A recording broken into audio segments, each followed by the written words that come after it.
Kinnim. Fortunately, Aleph. Middos isn't that complicated. It's just giving you all of the details. Right.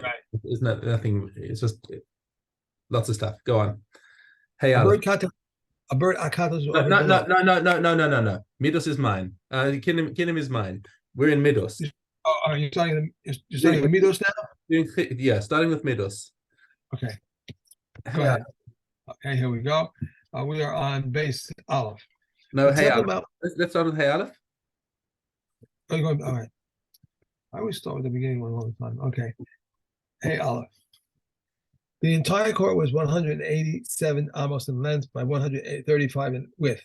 From the east to the west, the courtyard measured 187 amos, and the area in which Yisrael walked measured 11 amos. The area in which Kohanim walked measured 11 amos. The altar measured 32 amos between the antechamber and the altar. Measured 22 amos. The Hakel measured 100 amos and 11 amos behind the chamber of the ark cover. From the north to the south, the cover measured 135 amos. The rand and the altar measured 62 amos. The altar to the rings were 8 amos, and the area to the rings measured 24 amos. With the rings to the tables was 4 amos. From the tables to the dwarf pillars was 4 amos, and from the dwarf pillars to the northern wall of the courtyard was 8 amos. The remainder was between the ramp and the southern wall of the courtyard and the area of the dwarf pillars. There were 6 chambers in the courtyard, 3 in the north, 3 in the south. Those in the south, those in the south, the salt chamber, the parva chamber, the rinsing chamber, the salt chamber, they would put salt for the offerings. Parva chamber, they salted hides of the kadoshim, and on its roof was a milk of Kohen Gadol on Yom Kippur. The rinsing chamber, they would rinse the into the kadoshim, and from there a spiral cast ice ascended to the roof of the parva chamber. Okay, right. So then, let me just bring up my famous diagram again and share that. Okay, so back to right our diagram and the Mishnah Dalet Shebet Daram, the chambers that were in the south. Sorry, let me zoom out a little bit over here. So there were some chambers in the south over here, and these are the chambers that we're talking about. Let's just scroll over a little over there. Lishkas the Lishachos. Okay, so Lishkas 8. That's interesting. Oh, and this is the south. That's interesting. It doesn't have the same things in here as it does in the Mishnah, which would be very surprising considering that's okay. Let's just go ahead with what's in the Mishnah. In the south, we've got Lishkas 8, the wood chamber, Lishkas Gola, the chamber of the exiles, Lishkas Gazis, and the chamber of hewn stone. Oh, yeah. I think this is where we're looking over here, but they put them in the north here. That is Here the Mishnah says in the north wood chamber, the diaspora chamber, the chamber of the hewn stone. Yeah, but the Mishnah is talking about them in the south, and here they've been represented in the north, which is very surprising. Anyway, my Mishnah says north. Those in the north. The wood chamber, the diaspora chamber, and the wood stone. Yes, you're right. I see that in the commentary here. There are those who have who read that's in the north, and it is according to the Gemara Yoma. Okay, fine. So let's go with that. Fine. So because the first word in my Mishnah says in the south. Okay. So we've got the Amar Rabbi Eliezer ben Yaakov Shachachti mehayam meshemeshes. So what's the Lishkas 8? He doesn't remember what the Lishkas 8 was for. He said that another thing that he forgot about, that was the Lishkas Yain v'Shemen. Interesting that that there were 2 things that he couldn't remember, and somebody else, and Abba Shaul comes and jogs his memory and says Lishkas Kohen Gadol. It was the chamber of the Kohen Gadol. It was the back of the 3. So this one, the Lishkas 8 was the most inward one.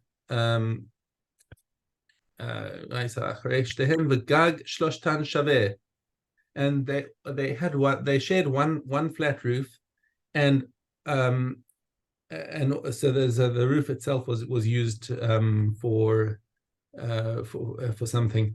Lishkas Hagola, the chamber of the exiles. Sham haya bor kavua. There was a cistern there.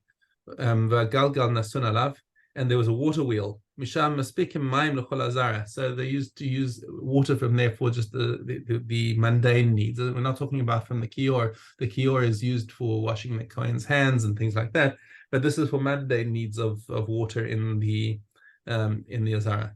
Lishkas Agazis, the chamber of hewn stones. Sham Haisa Sanhedrin Godola Shal Yisrael Yosheves V'Dam Haisa Kohana. It's where the Sanhedrin used to sit. Okay, and aside from all of any cases that got escalated to them from the courts around the country, they also used to sit there and give quick snap judgments on Kohanim. Kohan Shenim Tzabo Psul. If he had any kind of psul, whether it was a physical psul or a tumor psul or anything like that, and they would come to the Great Sanhedrin, right, because they're just right there. It's convenient. But Kohen shenim tzabot psul, if a Kohen did find that he had a psul, lovesh shchorim, he would wear black clothes, umisatef shchorim, and he would wrap himself in black, v'yotze v'holech lo, and then he would go out. And if he was found kosher and he was able to serve, lovesh levanim, he would wear white clothes, and he would wrap himself in white. And he would go and serve with his brothers, the other kohanim. Yom tov hayasim, and they would make an actual yom tov. If a day happened when every single one of their rulings was kosher, they would say, "This is amazing! What a wonderful day this was." They would say, "Baruch Hamakom Baruch Hu, blessed is the omnipresent, Shelonim Tzapsul B'Zara Shel Aaron, because no invalidation was found in the seed of Aaron. Baruch Hu Shebachar B'Aaron U'B'Banav L'Amod L'Sharis Lifnei Hashem B'Veis Kodshei HaKodashim, and blessed is he who chose Aaron and his sons to stand and serve before Hashem in the Beis of the Kodesh HaKodashim." Hadran Alach Maseches Middos. Okay, Kinnim. Okay. All right, I'll leave this diagram up until we finish doing the chazaras later in Middos. But in the meantime, so Kinnim, as you may or may not remember, is a very technical masechta, and it's the maseches of what if things go wrong. It's not like a practical day-to-day halacha thing. It's very mathematical and technical about what happens under certain circumstances, and most of the circumstances are outrageously improbable. But we want to say, okay, what if? And the first two Mishnayos that we're learning today are the fundamental building blocks of everything that comes afterwards. So it's very important to remember the fundamentals of what happens over here. Okay. First of all, chatas ha'of nasesh lamata. The bird's sin offering is done below the line of the mizbeach. Okay. All of its work is done down, is below. V'chatas behema lamala. But an animal chatas is done on the top part of the mizbeach, and it gets reversed for the ola. Ola sa'of nasesh lamala v'ola sa'behema lamata. So the bird's burnt offering is done above, and the ola sa'behema is done below. Okay, so it's opposite. It's opposite what they're doing when they. Am I correct? What? It's opposite. The bird chatas is offered below. Correct. Right. It's opposite. Oh, chatas and ola. Chatas and ola. I'm sorry. I got it. Okay, I'm sorry. The first thing that our Mishnah brings out is just that as you say, it's an opposite. It's opposite between behemoths and birds. Right. Okay, and the easy way to remember it with birds, that an ola goes up, right? If an ola goes up, right, then the bird goes up. Okay, and the chatas is like somebody who's been brought low to earth. So he does his bird offering below. Right. Okay. Now, im shina b'zeh, and if a person made a mistake, if the kohen who's serving made a mistake and did the avoda of an ola below or a chatas above, pasul, whole thing is gone. Okay. So now these are the stakes we're dealing with: is that you have to get it right. Seder Kinnim Kachu. And what do bird offerings get brought for? A chova, if somebody has an obligation. Okay, so for example, a zav or a zava or a yoledes, our typical case and our usual go-to case, we're talking about a woman who's given birth. Okay, that's the nicest case to deal with because it's happy, and she's had a baby. Now she has to bring these offerings, and for a woman who can't afford that much, she can bring 2 bird offerings. One is for a chatas, one is for an ola. Okay, that's our standard case of a chova. The nadarim of the nadavos, if somebody, however, made a donative offering, either by making it a neder or a nadava. Okay, and there's a subtle difference between neder and nadava, which we'll see now, but they're free will offerings either way. Okay, kulan olos, you can only bring them as an ola. Okay, because you can't bring a chatas as a free will offering. Chatas is for either for a sin or for something that's commanded by the Torah.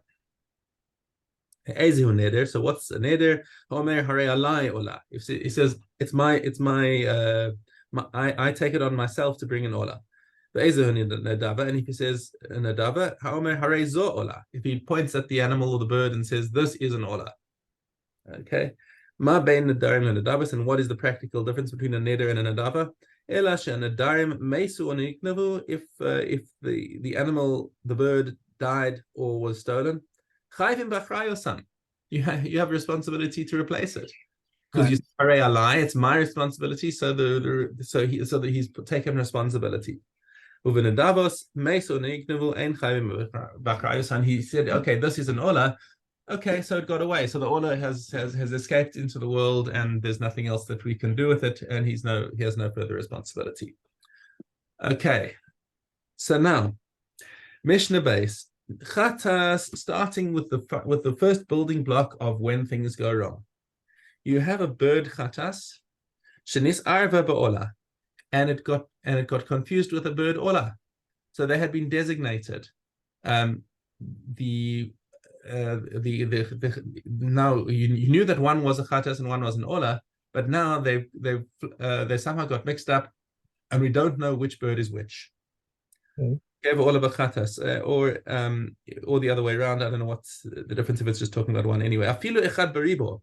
Even if it's 1 in 10,000.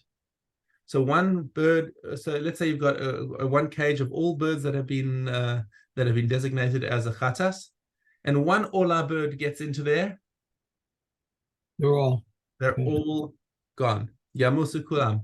They must all be left to die because they have been designated. They must be taken to the Mizbeach in the way that they're supposed to. And now it's impossible because any one bird that you take out of there might be the wrong one, and you can't go and take a bird that was designated as a chatas and do the avoda above. Okay, chatas shenis arva bechova. Now, what happens if a bird that has been designated gets mixed up with an unspecified pair? And that let's just take a step back a second and say the correct way of bringing your birds to the mikdash, you've got a pair of birds that's a chova. So that again, we've got the woman who gave birth. So she should get these 2 birds and not say anything about them. She just knows that one is going to be an ola and one is going to be a chatas, but she's not designating which is which, because otherwise you get into trouble. Right? You get into trouble if she points at one bird and says this is the ola. And then the 2 birds start jumping around and she doesn't know which one is which, then they're going to have to die, as we just saw at the beginning of the Mishnah. So the correct thing to do is to bring the cage. Here you go, Kohen. Here are my 2 birds. And the Kohen, then during the avoda, he will take the one and shecht it and do the avoda as a chatas, and then take the other one and do it as an ola. And by his action, he will designate which one is the chatas and which one is the ola. So your standard case when it talks about a pair of unspecified birds is we just know that there's an even number of birds in here, and half of them are olas and half of them are chatas. Okay, but now a bird that we know is a chatas got mixed up into this pair of parava birds, let's call them. Okay, so now what do you do with this? Okay, so you've now got 3 birds, and one of them is known to be a chatas. So what can the Kohen do? The maximum he can do is he can bring 1 chatas. Why? Okay, because he can say, okay, Mima nafshach. If this is the original bird, if this is the original chatas bird, then great. I brought it as a chatas. It's wonderful. And if it's one of the pair that the woman brought me, then this one is her chatas. Wonderful. So I can put that on the mizbech. The other two can't do anything with them. They're going to have to die. Okay, because as soon as he takes one bird out to be the chatas from the pair, then the other one automatically becomes the ola. Okay. He takes a katas out and the other one becomes an ola. Right, and if a woman brings two, like so, in other words, she's bringing 4 birds. Right. So if she brings 4 birds, then again the kohen is going to take 2 of them for a chatas. When he takes the first one to be a chatas, then okay, that was a chatas, but the other 3 are still unspecified. When he takes a second one to be a chatas, then the other 2 are automatically olos. Okay. Because that's all they can be, and therefore they immediately, as soon as the last chatas comes out, the other 2 automatically become olos. Okay, wonderful. So now, what happens if that one chatas bird gets into a pair of 2 pairs of birds that are unspecified? So now you got 5 birds in the cage, and one of them is known to be a chatas. Okay, so the kohen can say, all right, I can take the first bird, and I'm going to make it a chatas. Because either it's the original chatas bird, in which case it's okay, or it's one of the unspecified birds, in which case it's also okay. Can he take another chatas? Yes, he can. Because he can say, if it's the original chatas bird, well and good. If it's one of the remaining 3, if it's one of the remaining, let's say the first 2 birds are from the 2 birds that he took are from the unspecified set, then he's meant to take 2 chatas from there. But once he takes the second one out, immediately the other 2 become olos. And because of that possibility, the remaining 3 birds now have to be left to die. So you could take 2 chatas. And the pattern that the Mishnah tells us is that ein kasher ele kaminyan chatas shebechova. You can only take out the number of pairs of birds, the number of chatas birds that were in the original chova group. Okay, and we just picked on chatas over here because that was the first one that came to mind. But the same thing happens if a specified ola bird got mixed up with the unspecified birds. Ein kasher ele kaminyan olos shebechova. Then he can bring the number of pairs that they are. He can bring that number of olos to the mizbech, and the rest are going to have to be left to die. Bein shechova meruba v'nadava muetes, bein shenadava meruba v'chova muetes. So let's say you had 6 chatas birds that got mixed up with one pair of unspecified birds. You can only bring one, because as soon as you bring one, it might have been the pair of the unspecified one, and now you've got an ola bird inside there, and the game's over. Okay, so it does. So you could. So the number that's koveya over here is just the number of unspecified pairs, and that's how many you're allowed to bring of the type that got mixed that got mixed in. All right. So these are your building blocks. The cases are going to get more complicated as we go along. Good luck. Thank you. Thank you very much. Okay. Back to Middos, Perik base Mishna Aleph. Raise up. Okay. The Temple Mount was 500 amos by 500 amos. The majority of this space was in the south, the second was largest in the east, the third largest in the north. The minority of space was in the west, and the area that had gone the greatest size also saw the most use. Among all those existing, entering the Temple Mount entered toward the right, and circle and exit toward the left, except for one to whom something adverse happened, for he would circle toward the left. Why are you circling toward the left? Because I'm a mourner. May one who dwells in this house comfort you. Because I was excommunicated, may the one who dwells in this house instill compassion into your colleagues' hearts, and that they should draw you close. These are the words of Reb Meir. Yoshi said to Reb Meir, you have made them out as if they were overstepped the bounds of the law. Rather, they should say, may he who dwells in this house instill reason into your heart, that you should hearken to the words of your colleagues, and they shall draw you close.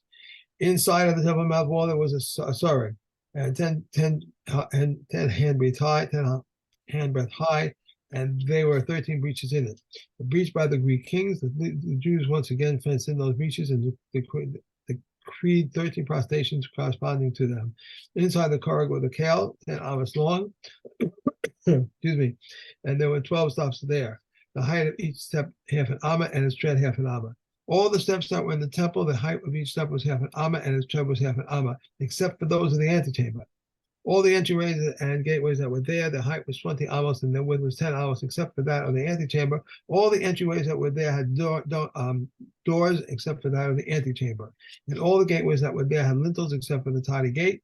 And there were two stones leaning upon each other. All the doors of the gate that were there were changed to gold, except for those of the Nicolaitan gate, because a miracle occurred with them, and some say because they are copper shone. Okay. Chrysos.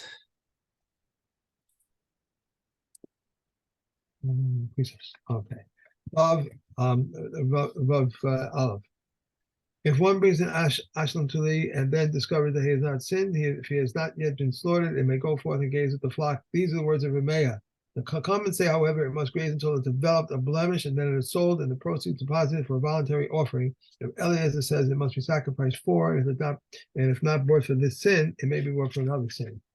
If after it is slaughtered, it becomes known to him, the blood must be spilled, and the meat must be removed from the place of burning.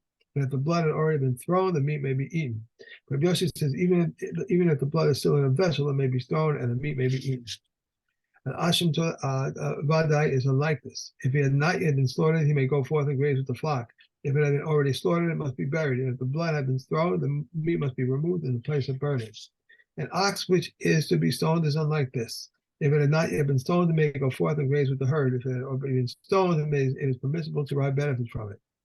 A calf that is to be decapitated is like this. If it had not been yet decapitated, it may go forth and graze with the herd.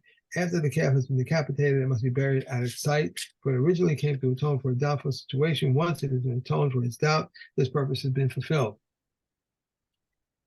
Rav Eliezer says a person may donate an asham tali any time of the day at any time he wishes, and this is called an asham of the pious.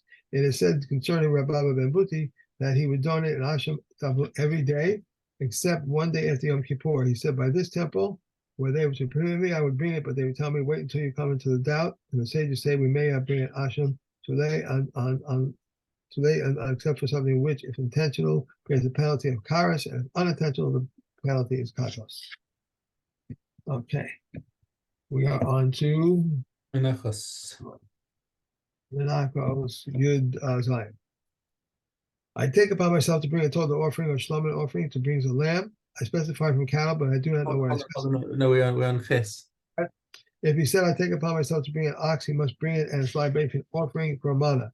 A calf, he must bring it and its libation offering for 5. A ram, he must bring its libation offering for 2. A lamb, he must bring it and its libation offering for a seller. If he said an ox for a mana, he must bring it for a mana beside his libation offering. A calf for 5, he must bring it for a 5, except beside his libation offering. A ram for 2, he must bring it for 2 besides his libation offering. And a lamb for seller, he must bring it for a seller besides his libation offering.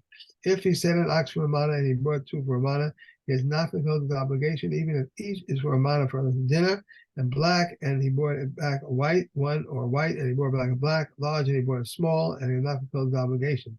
Small, he brought a large one, and he has fulfilled his obligation. Rebbe says he has not fulfilled his obligation. This ox, if he said this ox shall be an older offering and it became blemished, if he wishes, he may bring 2 for its mummy and 2 for oxen, and these 2 oxen may be an older offering, and they became blemished. If he wishes, he may bring 1 with their money, and Rebbe prohibits it.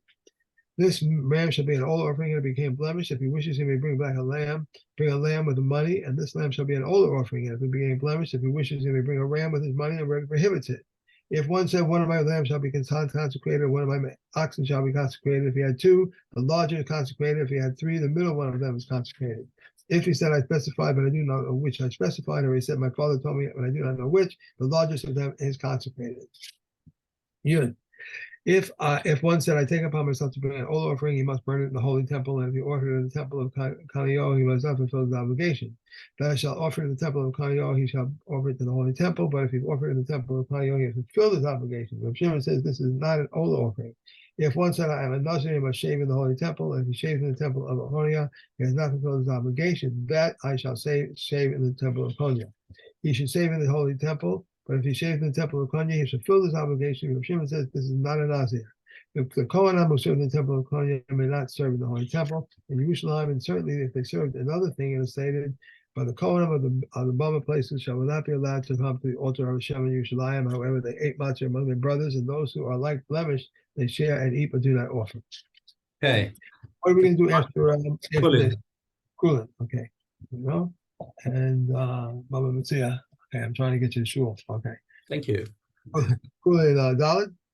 Yeah. If one left the field from another, and he did not wish to weed it, and he said to him, "What concern is it of yours, since I am paying you its rental?" We do not listen to him, since he can say to him, "Tomorrow you will withdraw from it, and it will grow weeds for me." If one leaves the field from another, and it did not produce, there is enough in it to put in a heap, he obligated to cultivate it. But Yehuda said, "What kind of measure is a heap? Rather, if there's as much as it was sown." If one leaves a field from another and locusts follow it, or swept by storm, if a widespread calamity, he may deduct from its rent. If it is not widespread calamity, he may not deduct from its rent. But Yehuda says, wheat, he may sow it with barley. We've given some. No, you just skipped a page. If one leaves the field from another to sow barley, he may not sow it with wheat. Wheat, he may sow with barley. Hold on. We're not talking about wheat or barley here. That's what I have in mind. That's what I have in mind. We're in Mishna Vav. I'm in Ted Zion. Well, okay, you shouldn't have gone into Zion, but you were in the middle of Vav and then you jumped into Zion. Okay. If I'm going to go back I'm going to go back to Vav. If one leaves the field for another and locusts devour it, or is swept by storm, or if it was widespread calamity, he may deduct from his rent. If it is not a widespread calamity, he may not deduct from his rent. Rabbi Yehuda says, if he leased it for him for money, then either way he may not deduct it from his rent. If one leaves, that's it. Okay. Yeah. And now going quickly to Shkolem. Hey.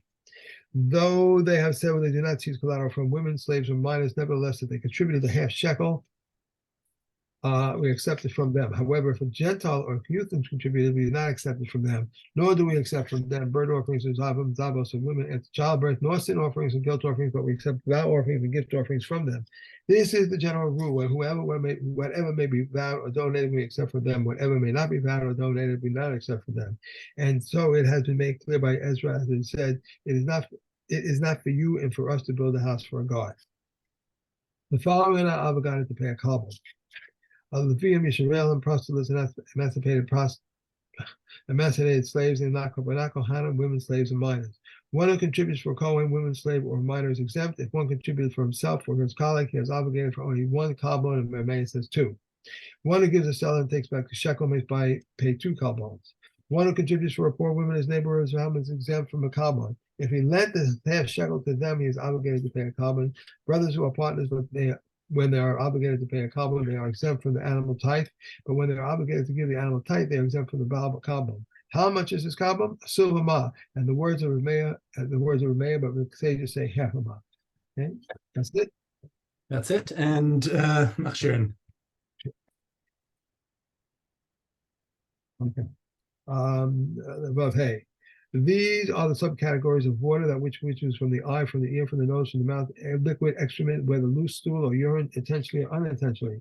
Rameh says, even though there is no oil with it, the blood of his sheretz is like its meat, conveys tumah, but does not render food susceptible to tumah, and we have nothing similar to it. The following convey tumah and affect texture. The siva discharge of a zav, his saliva, his semen, his urine, and a quarter log of blood from a corpse and blood of a nida.